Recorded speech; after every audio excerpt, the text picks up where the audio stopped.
उसको पार्टियां करनी थी, वहां पे तो मेरे मम्मी पापा होते थे, इसलिए ये सब ये कर नहीं पाती थी। उसको यहाँ पर आजादी मिल गई, अब जो मन करता है वो ये करती है। अब बता रही थी एक हफ्ते के लिए अपने दोस्तों के साथ जा रही है मनाली। अब जब मैं कुछ बोलता हूँ कि ये चीजें गलत है, सही नहीं है, अब तुम शादीशुदा हो, ये सब चीजें तुम्हारे ऊपर सूट नहीं करती, तो मुझे धमकी देती है। बोलती है ऐसा केस लगवाऊंगी, बाद में डाइवोर्स लूंगी, एलिमनी के नाम पे पूरा घर है ना, घर लेकर चली जाऊंगी।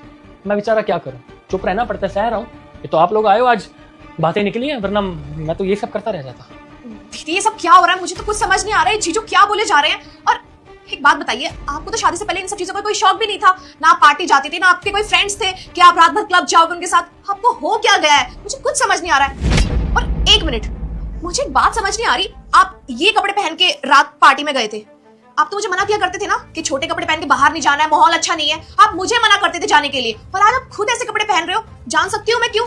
पर ये सब भी छोड़ो, जीजू आपसे इतना प्यार करते हैं, इतनी केयर करते हैं आपकी, और आप क्या कर रहे हो जीजू के साथ, उनसे सारे घर का काम करा रहे हो और खुद रूम में सो रहे हो 12-12 बजे तक। आपको शर्म नहीं आती है? एक मिनट दीक्षा, सताक्षी, ये दामाद जी क्या बोल रहे हैं? तुम्हें ये संस्कार दिए थे मैंने कि तुम अपने घर में आके खुद से अपने घर में आग लगा लो, ये सिखाया था।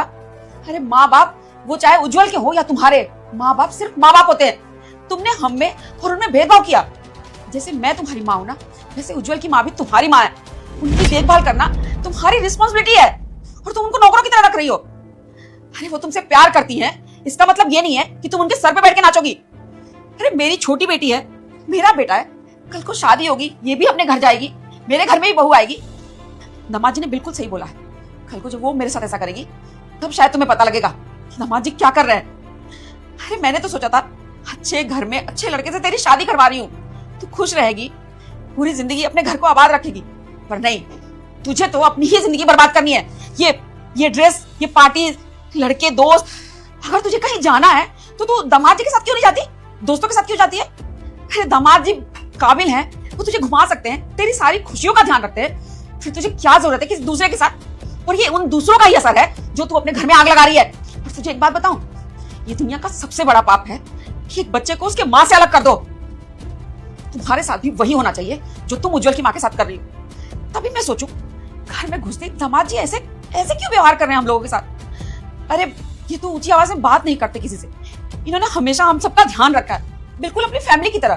पर तुझ पे ये फितूर कहां से चढ़ गया? मम्मी रहने दो, दीदी को ना कुछ समझ नहीं आने वाला है, ये बस चुपचाप सुन रही है हमारी बातें, कोई इनको असर नहीं हो रहा है। एक काम करते, चलते हैं यहाँ से। सताक्षी चुप क्यों हो, बोलोगी कुछ? मम्मी मुझे माफ कर दो, मैंने कभी इस तरीके से सोचा नहीं। लेकिन आज मुझे समझ में आ रहा है कि जैसा मैंने अपने सास ससुर के साथ किया। रुक जा बेटे, मैं संकट मोचन हनुमान हूँ, मैं तेरे सभी संकट दूर कर दूंगा। यकीन ना आए तो करके देख लो। तू इस वीडियो को लाइक करके चैनल को सब्सक्राइब कर ले और कमेंट में जय श्री राम लिख दे।